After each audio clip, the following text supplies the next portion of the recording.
New thing. This is a cartel of globalist banks, and they produced a report on the need for economic collaboration to help nations adapt and avert the impact of climate change. Now, this report calls for Agenda 21 style sustainable development policies to combat disputed anthropogenic climate change. This includes dense cities. Now, carbonists argue that dense cities are designed for efficiency and they offer one of the most promising paths to sustainability. Other promising paths include control of water allocation and distribution, outlawing private transportation in favor of eco-conscious transportation modes or not allowing you to drive, and restricting individual use of nature to protect biodiversity. So in short, smart growth and biodiversity are about eliminating private property and the rights of the individual, and sustainability is more about the sustaining of the global elite and creating an authoritarian globalist apparatchik to control the lives of billions of people. Now, I really recommend that you go to the Alex Jones channel there on YouTube and watch the extended report by Alex Jones. It's called Agenda 21 Equals Death. Educate yourself, watch and share that report. It is up on our YouTube channel. Now, Natural Society is reporting that GMO grass is coming to the market. Now, this is a huge threat to those who rely on grass-fed beef as a source of healthy, properly raised meats. You can always avoid animals that are fed on GM grain. Well, now cattle is going to be forced to indulge in genetically modified grass. The Scott's Miracle-Gro company has announced that they're going to conduct field trials at the homes of Scott's employees. Now, what's more, they can do so without any government oversight because there are no laws that prohibit or limit the planting of GMO grass. Scott's is Monsanto's exclusive agent for the marketing and distribution of consumer Roundup. Of course they are. So they're really going to sell this on, ooh, you're going to have beautiful green grass, and never point out the dangers of the fact that cattle are going to be fed this genetically modified version of grass.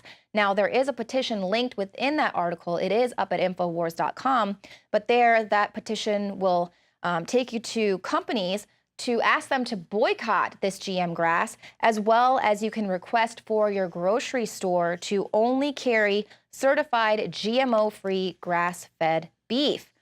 So is anyone else totally sick and tired of biotech giants trying to infiltrate every single agricultural market on the planet? Now, here is some new transhumanism that we can maybe all look forward to. I don't really know. If you've been jealous of Wolverine's power to self-heal, well, never fear, because DARPA wants to help ordinary people with this power as well. This is a new military-sponsored program. It aims to develop a tiny device that can be implanted in the body, where it will use electrical impulses to monitor the body's organs and healing these crucial parts when they become infected or injured.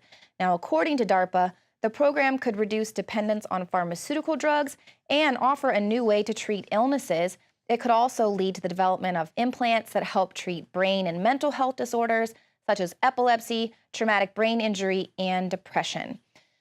Now, of course, with this press release, it all sounds very interesting. And of course, I would love to have the ability to self-heal, but we all know that DARPA and the Pentagon are not actively working against the interests of big pharma to give us all the ability to not need pharmaceuticals and the like. So I'm definitely going to have to say that there's a little bit more to this story than this tiny little Wolverine-like implant. Now, I know that David Knight has raised this point many times in the past. He's always saying, watch out for these self-driving cars, because you never know, is it going to have to make the decision to kill you in order to save a family? Well, now it has been confirmed through tests. Robots with morals. They're meant to save lives. They often make deadly decisions. And this is in a somewhat alarming experiment at Bristol's University of the West of England. It used robots who were programmed to be aware of their surroundings, and a separate program which instructed robots to save lives where possible. Now, despite having the time to save 1 out of 2 humans from the experiment's whole, the robot failed to do so more than half the time. And in the final experiment, the robot only saved 16 out of 33 times. Now, this robot was programmed to save humans wherever possible, and all was fine until they introduced a third human robot to the equation. Now, the choice had to be made of which human to save first. And this caused the initial robot to hesitate, kept changing its mind, and this caused both of the human robots to fall into the experiment's hole and die. Now, the scientists there in charge said it was a bit unexpected. There was clearly time to save at least one robot, but it just left them half the time. It just stood there and failed to rescue either one, whereas there was clearly time to save at least one. So, same as in the case of self-driving cars, if the car is programmed to save the maximum amount of lives, it's very possible that it could make the decision to drive you off of the cliff in order to save the family of 4 coming up in the car next to you that maybe in your own human driving skills you could have avoided, but it doesn't matter because the computer made the decision for you because that's how it programmed. So obviously there are still a few more kinks to work out before we see the full-on rise of the robots. But have we gone too far? Now, I just included this last story in our rundown tonight because I just thought it was so bizarre. A pet goldfish had surgery to remove a life-threatening tumor from his head. This is 10-year-old goldfish George, and he was having trouble eating and moving around, and he was even getting bullied by other fish. So his family elected to have surgery on the beloved fish. Now, in order to knock out the fish during surgery, the doctors set up 3 buckets, one with an initial dose of anesthetic in the water, another with the anesthetic given to keep the fish asleep throughout the surgery, and then there was a 3rd bucket with clean water where the fish would recover. During surgery, a tube ran from the middle bucket into the goldfish's mouth, and that anesthetic-filled water ran over George's gills while Rich removed the tumor. And it was a very big tumor, and George the goldfish had to get 4 stitches. And they said after being placed into the recovery bucket, he was injected with pain medicine and antibiotics, but soon afterwards, he took a couple of breaths on his own and started swimming around. What? This is a goldfish. How does this even happen? This is a family's beloved pet. I get it, but they just did brain tumor surgery on a goldfish. I've seen it all. Oh, doctor said the surgery went swimmingly. Now, coming up, we've got an in-depth report from John Bown. You are not going to want to miss it. Celebrate the spirit of freedom and liberty upon which our nation was founded at INFOWARSShop.com. Molon Lave is ancient Greek for come and take it. This popular design combines both classic Greek Spartan imagery with modern M16 assault rifles. Now available in women's tees and proudly made in the USA. Celebrate the spirit of 1776 with the George Washington brass belt buckle or this incredibly sharp-looking 1776 hat. Badass. And be sure to check out the new arrivals at INFOWARS Life, where you can prepare your body to perform at peak levels with Survival Shield Nascent Iodine, Super Male Vitality, and Fluoride Shield. And wake up, America. Immune Support Blend is the healthy choice for the gourmet coffee lover. So get incredibly high-quality, freedom-based products and help fund the revolution at INFOWARSShop.com. City of Austin tap water versus filtered City of Austin tap water. I can taste dirt in it. God knows what's in this. This has an aftertaste. Tastes like Austin water? Yeah, it does. Ugh. These people just sampled City of Austin tap water straight from the faucet. Next, we had them try a sample of tap water filtered through the ProPure G2.0 filtration system. High quality H2O. That one is better. Tastes like nothing. Yep, I know what good water tastes like. It's good water. Most tap water contains added substances like fluoride, chlorine, Monsanto's deadly pesticide, glyphosate, and many others. Studies prove that these substances are linked to an assortment of major health issues, including tooth decay, lowered IQ, and even cancer. It tastes like you're drinking out of the lake when you're drinking tap water.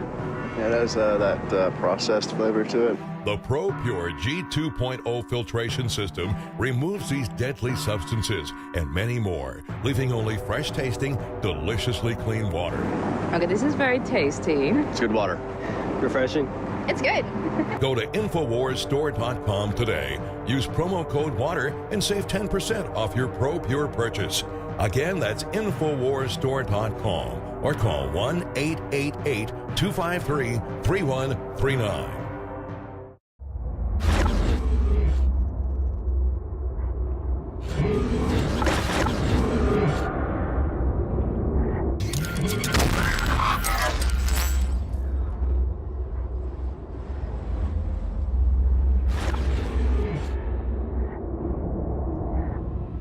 The Washington Times reports the Air Force has dumped "So Help Me God" from its oath as a result of an unidentified atheist airman defending his right of freedom of religion. I can only agree with the unknown airman's stance for his own beliefs. However, the death of morality appears to be gaining a transformative foothold on the minds and spirit of a country founded by men who espoused warnings about straying too far into the dark woods filled with power-mad and unethical leaders.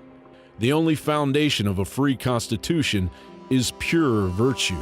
John Adams. Neither the wisest constitution nor the wisest laws will secure the liberty and happiness of a people whose manners are universally corrupt. Samuel Adams. Only a virtuous people are capable of freedom. As nations become corrupt and vicious, they have more need of masters. Benjamin Franklin. Without virtue, there can be no liberty, and liberty is the object and life of all Republican governments. Benjamin Rush, signer of the Declaration of Independence. Our marriage rate has descended to lows not seen since the Roaring '20s. Our children are bombarded with perversion, not just on television, but in their schools. Two sides of the same Bible that unknown airman renounces are set to clash in Oklahoma, as Satanists have sold out the Oklahoma City Civic Center for their blasphemous mockery of the Catholic Mass. As harmless as that may seem, ritualistic pedophilia has seeped into the highest levels of government for decades. The Washington Times reported today that unidentified White House aides in the Carter, Reagan, and Bush administrations now are being investigated for using the services of a call boy ring. The paper reports that two of the male prostitutes were given a late-night tour of the White House last year.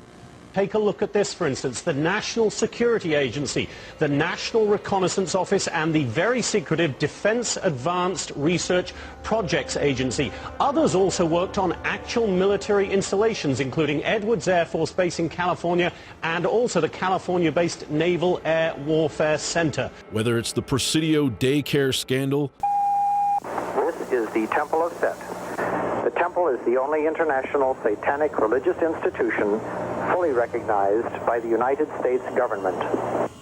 Indeed, the Army does officially recognize Satanism as a legitimate religion. Here, charges surface connecting ritual child abuse at the Presidio Daycare Center to the devil cult.